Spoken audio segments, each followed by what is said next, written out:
It's time to down tools for a bit. Welcome to the ToolShed, the influential podcast for anyone and everyone involved in the building industry. Here's your host, Mick Hawes. Hey there, before we kick off, I want to share a really important thought. 71% of you who watch this channel frequently don't subscribe. So if you've enjoyed any video you've ever watched, can you do me a favor and hit the subscribe button? It helps the channel more than you think, and the bigger the channel gets, the bigger the guests get. So let's go. Hey folks, welcome to another episode of the ToolShed. We have a repeat offender on this episode of the ToolShed, Hacia Atherton. She's got lots of things to talk about. Things have been going crazy. She's about to move. We're going to find out all about that. Before we get going, I want to remind you to hit the link in the description and take the Builder's Freedom Readiness Scorecard. It's a simple 2-minute exercise where it will identify what are the things that you should be doing that you aren't doing and what are the things that you are doing that you shouldn't be doing as far as creating freedom, both financial and time-wise, in your business. So it's a great investment of 2 minutes. Hit the link and take the scorecard, but after you've watched this episode. Hey, Sia is right there. I've got a picture of you on my computer as well. It looks like there's been some awards, the Telstra Awards you may have been involved in as well. I've got a photo of you handing an award to, what's her name? She's been on Ashley Beltke by the look of her. She's been on the podcast as well. You've been very, very busy, and it seems like I was very lucky to catch up with you before you bailed. Not that they don't have the internet in the United States, but this is probably going to be a very long answer to a short question. What have you been up to since we spoke last? Yeah, wow. So since we spoke last, kept scaling empowered women in trades here in Australia. So we've been doing amazing work here. We've actually got our awards gala coming up on the 3rd of October. So very excited to be celebrating the everyday heroes in our trades industry that are working very hard to get the female representation to 30%. And so that's been a big project. And then been doing a lot of research over in the US around bringing the same kind of concept of empowering women into the trades over in the US. They experience similar challenges to what we experience here in Australia. So I'm very excited to bring my Aussie learning over to the big, great America and show them how it's done over there. So that's going to be an exciting journey. And then, I had a stint as the CEO of Plumbing for a while as well before these opportunities popped up in America. So I resigned from that role to lean into the opportunities in America. So what are you going to be doing over there specifically? Because I saw the post yesterday and I thought, we'll have to talk about that. And you were in the post that I saw, you were walking under the helicopter landing area at the hospital that you were taken to some years ago after you had the horse accident, and everything changed. The whole trajectory of your life completely changed, and you were underneath that bridge in the post that I saw yesterday, and you're talking about all of these exciting opportunities that were happening over in the States. So fill us in. Where are you going to be? Who are you going to be talking to? What's the opportunity that you're taking to go OS? Yeah, so working as the principal consultant for All Star Consulting, and we really specialise in supporting trade businesses that want to scale and sell into private equity, and then working with private equity that have bought their first kind of platform company and working on putting those smaller trade businesses up into their platform company. And basically where we work on is our 3 different pillars of people, process, and profit.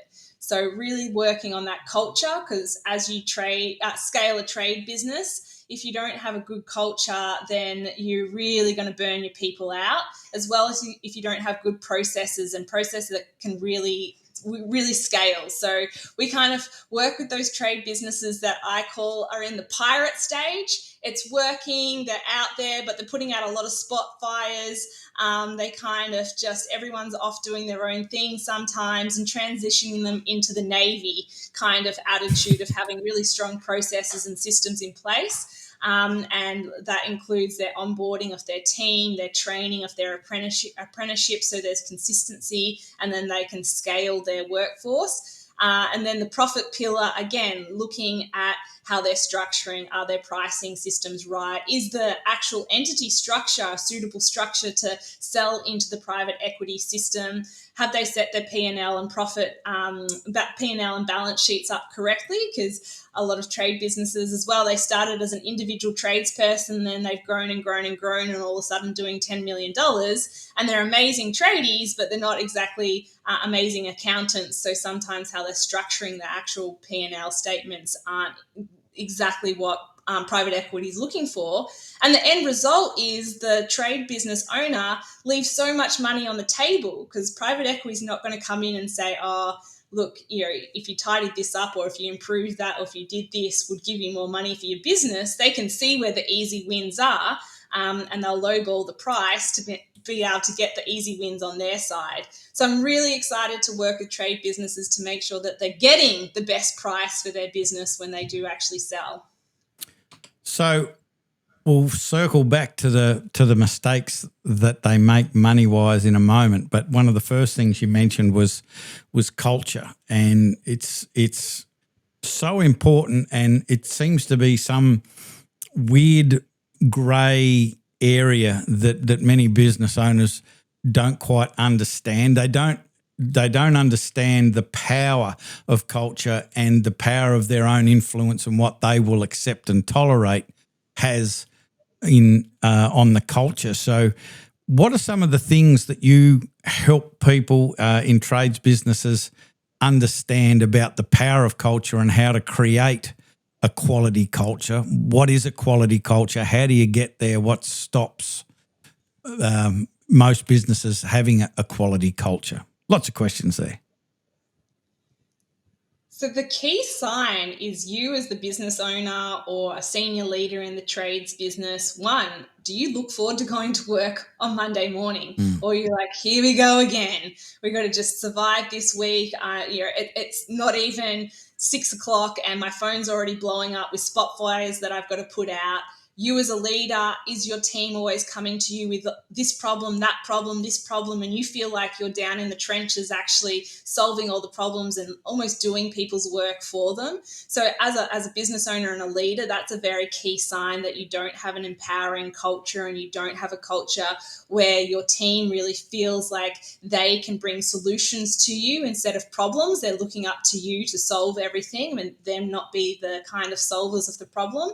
And then same, you can see it again in that profit pillar in your numbers. Like, do you have high turnover? Do you have low productivity on your team? Is there a lot of sick leave days? Is your team taking their 10 days every single year, and all of those different things as well? And you can see it, like the energy when you have meetings with your team. Do you feel like it's pushing uphill, and you walk out of those meetings and you feel drained, not energized? Is new ideas coming to the table? Is your day one or first year apprentice suggesting ideas of how we can improve things, or are you only hearing ideas from your top level of management? Because when you have a really culture that has high levels of psychological well-being, and all of your team feel valued and empowered, you'll hear conversational ideas from everyone in the organization, whether that's an apprentice or a scheduler or a coordinator.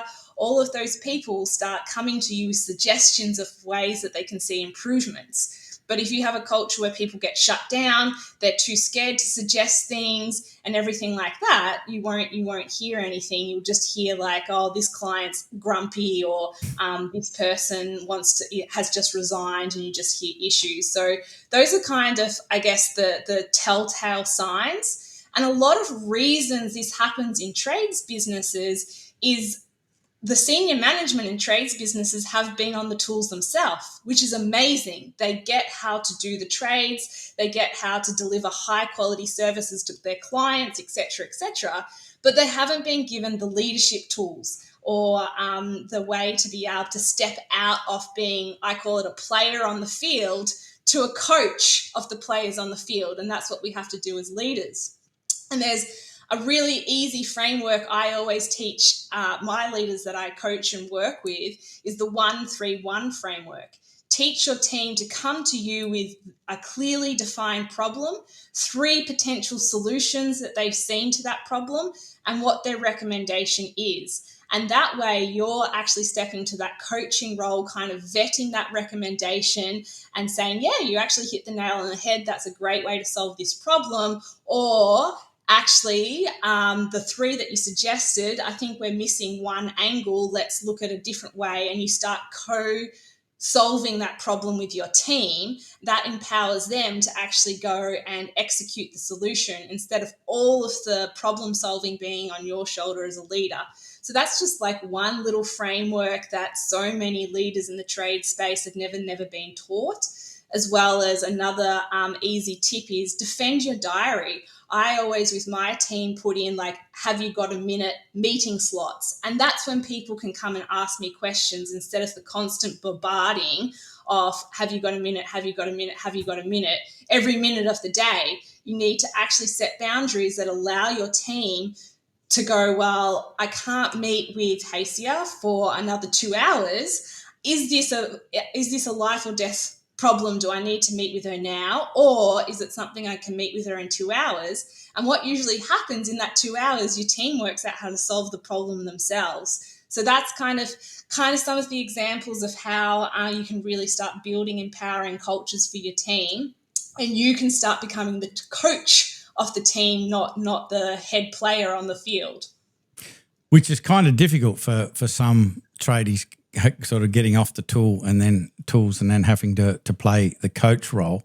And I'm just wondering what tools that you might have or approaches that you might have to help somebody that's in that space flip the script in their mind, like really flick that switch to understand that how I'm doing it at the moment, which is sort of always answering the question, which we all know, or maybe we don't all know, but most of us know that creates a learned helplessness, like you're training people to come to you with their problems. But I suspect the issue is because of the freneticism that most business owners are experiencing, is the shortest distance between A and B is a straight line.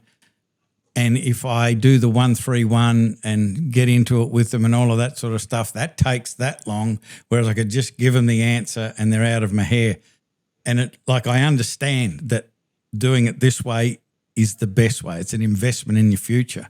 But what can you suggest? How do you get people past that sense of urgency and to get out of the whirlwind and the freneticism to be able to stop and go, well, what's the problem? What are your 3 solutions? What do you recommend?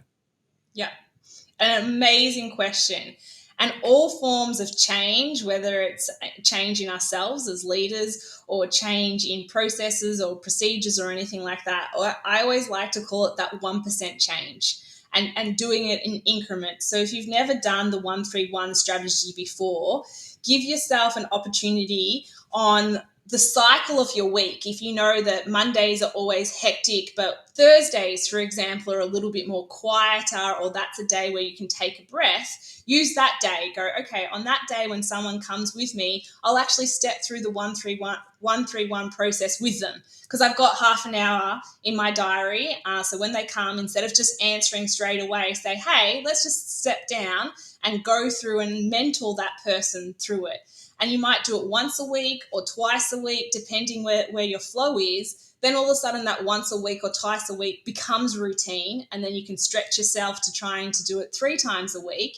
And what you're doing is with your team, slowly changing their expectations. And what you'll see is they'll start to naturally do that because they'll be like, oh, well, I can see the benefit of that. So any changes that you're making, you don't just throw the rule book out the window and start again. It's that small incremental change, and work with your flow. Sometimes some weeks are just absolutely crazy and you're not going to be able to implement the changes, but track it, kind of have a diary alongside your work diary and do a reflection at the end of the day and go, what 1% changes did I do in my leadership style today? Celebrate those changes for yourself. And then make sure that they start to become that more daily routine. And once they are that daily routine or weekly routine, look at what's the next 1% stretch that I can do.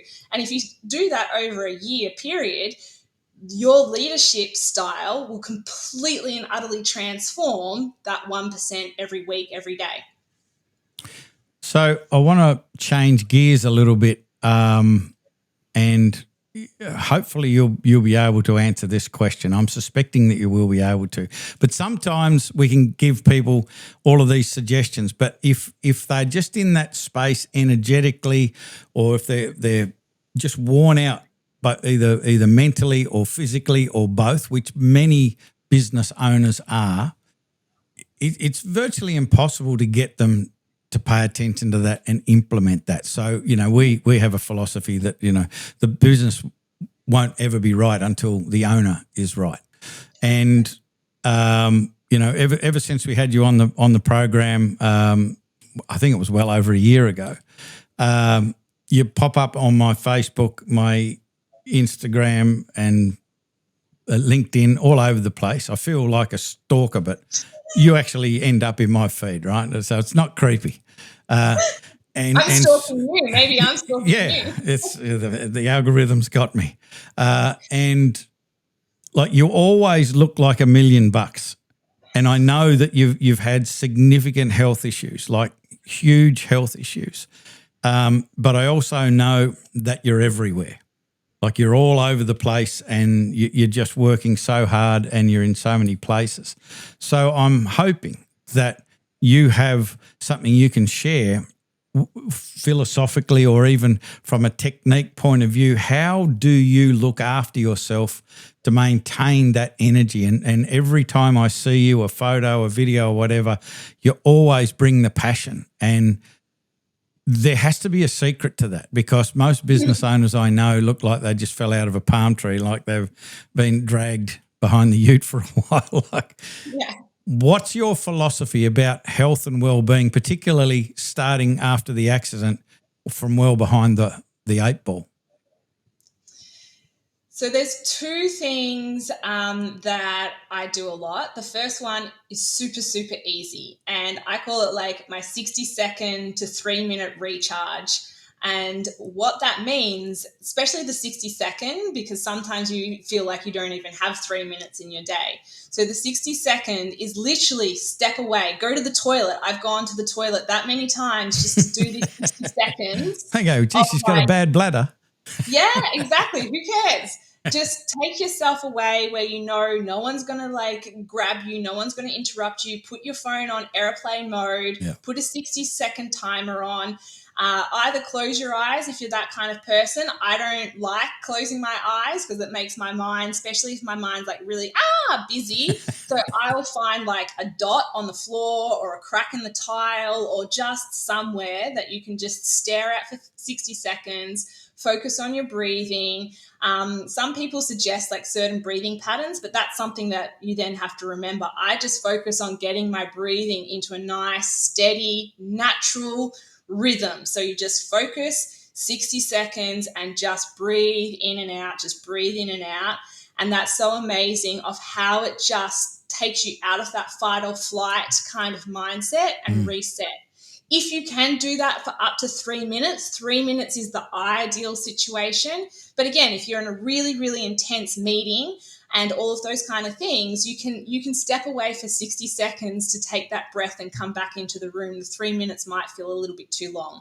So do those resets as many times as you can. I would do it sometimes. Again, I get into my car at the end of the day at work. I would do the 60 seconds before I turn the car on. If I got home into my driveway, I still feel stressed, I'll do the 60 seconds before I get into the house. If you can step outside and do it in the sunshine, if you do have sunshine, that's also a really, really good thing because you're outside and the nature actually de-escalates your stress as well. So that's one easy thing that I do all the time.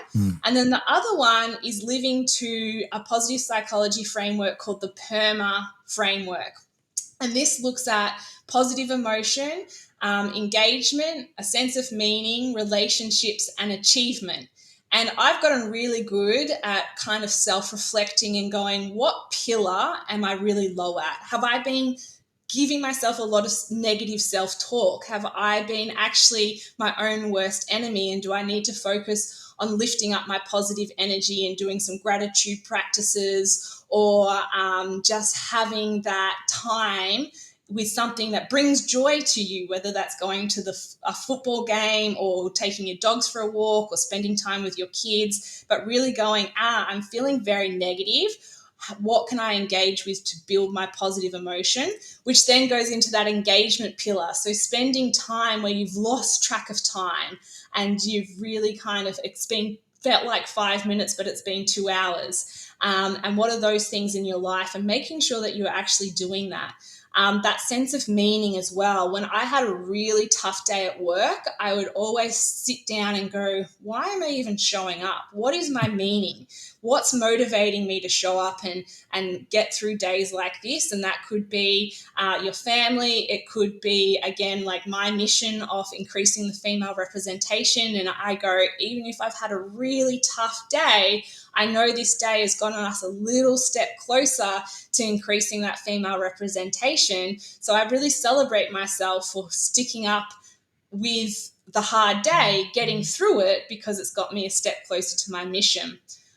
Relationships are very, very important, and we see that so much when we start to get stressed, we disengage, we isolate. So really having, even if it's just that one person in your network, it could be a professional mentor, it could be more of a casual one, but someone that's really in your corner that you can go to when time's tough, and sometimes just like verbally vomit on them. Like some of my mentors or good friends, I'll call them up and I'm like, bah, bah, bah, bah, bah, bah, bah, bah, bah, and I just get it all off my chest. And they are just like, I hear you, I understand you, I validate what you're going through. That sounds really, really tough. How can I help? So really making sure you've got that person, whether it's a professional like mentorship coach or just a family member or a friend. And then achievement. And people really misunderstand this one, and they wait to celebrate their achievements until they've hit their KPIs, or they've got the award, or they've landed that big contract or that big client. So really changing your mindset about celebrating the tiny, tiny wins. So really self-reflecting on those moments of like, actually, I'm really proud of how I handled that conversation with a client, that tough conversation. I was proud of how I showed up. I was proud of how I handled that. And I'm going to celebrate myself for doing that. Or if you're having a really, really tough time at home and you're showing up and you got through a day at work, celebrate that. Know that you're really struggling in your personal life, which is your foundation, and you're still showing up, and that deserves to be celebrated as well. So yeah, the 60 to 3 minutes, kind of just disconnect, take a break, and the PERMA wellbeing framework are the two key things that I do. Well, there's so much in that. I like the having someone to unload on. I know that in Black Belt we a couple of years ago we created a thing called the vent room. And we come into our app and it's got the phone numbers of a bunch of people that are in the Black Belt group that are prepared to take a phone call from someone who just needs a vent. And the key with that is that they're not there to solve any problems or even give you any solutions. It's just they're asking questions to get more and more of the venom out so you feel better, and you don't really need solutions, but having people in your corner that understand that and you can reach out to is incredible. So some Very really much. awesome stuff there. And once you get that problem out of inside you, sometimes the problem either solves itself or halves itself. Like it was this big, big deal in your head because you're going over worst case scenario. You're really building it up into this massive thing. And then when you actually verbally talk to someone and you talk through it and you kind of let the emotion behind it settle because that other person's also validated you, you don't feel so alone in the problem. You're like, actually, it's not as big a deal as I thought it was. Like it takes the weight of the problems if you can share it to a trusted person. Now, the key here is making sure you truly trust this person and this person is there for you and it's not someone that's going to then turn this on you or use it against you down the road. Now, we all make mistakes. I've chosen sometimes the wrong allies in my life and it's backfired on me, but don't let that erode your confidence. Just keep going until you find that person or those people in your life. And if you are really concerned about it being turned on you, there's so many resources out there of different kind of self-help lines. I know I can't remember the trademark shirts. It's the acronym has lost me. TX. Yeah, exactly. Like resources like that, if you just need to really have a chat with someone, there is professional networks out there that aren't going to use it against you in any way. So that's my only warning is don't just go down to the pub and the person that you have a beer with on Friday nights, assume that that's the right person. Do a little bit of vetting on this person first. Use a tad of judgment. Yeah, exactly. And also on the alcohol issue, try and do it not in an alcoholic state. Like have those conversations in a sober state and make sure the other person's also in a sober state as well. Because it's really, really important. It's really important. Got this picture of two really drunk people trying to overcome. Exactly. They don't have good judgment, could make some decisions you could regret in the future. So that's good advice. So you're heading to the States, exactly where, we don't need to give away your street address, but sort of roughly somewhere in the United States. Where are you ending up? Where are you going to be residing?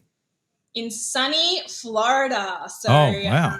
I'm based in Melbourne here in Australia, so I'm looking forward to some slightly different weather, but I'll be based in beautiful Florida.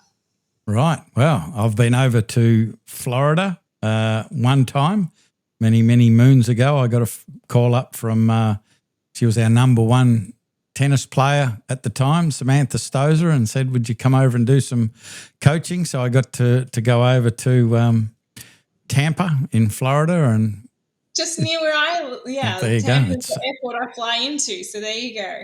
It's a very different weather to Melbourne. Yes. So I think you're going to enjoy that.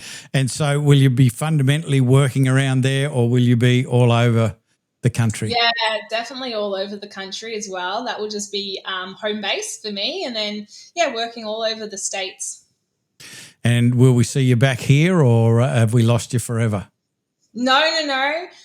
So we do still consult to Australia, Canada, and the UK as well, are all the countries that All Star Consulting works in as well. So we'll definitely be coming back to Australia a couple of times a year in person.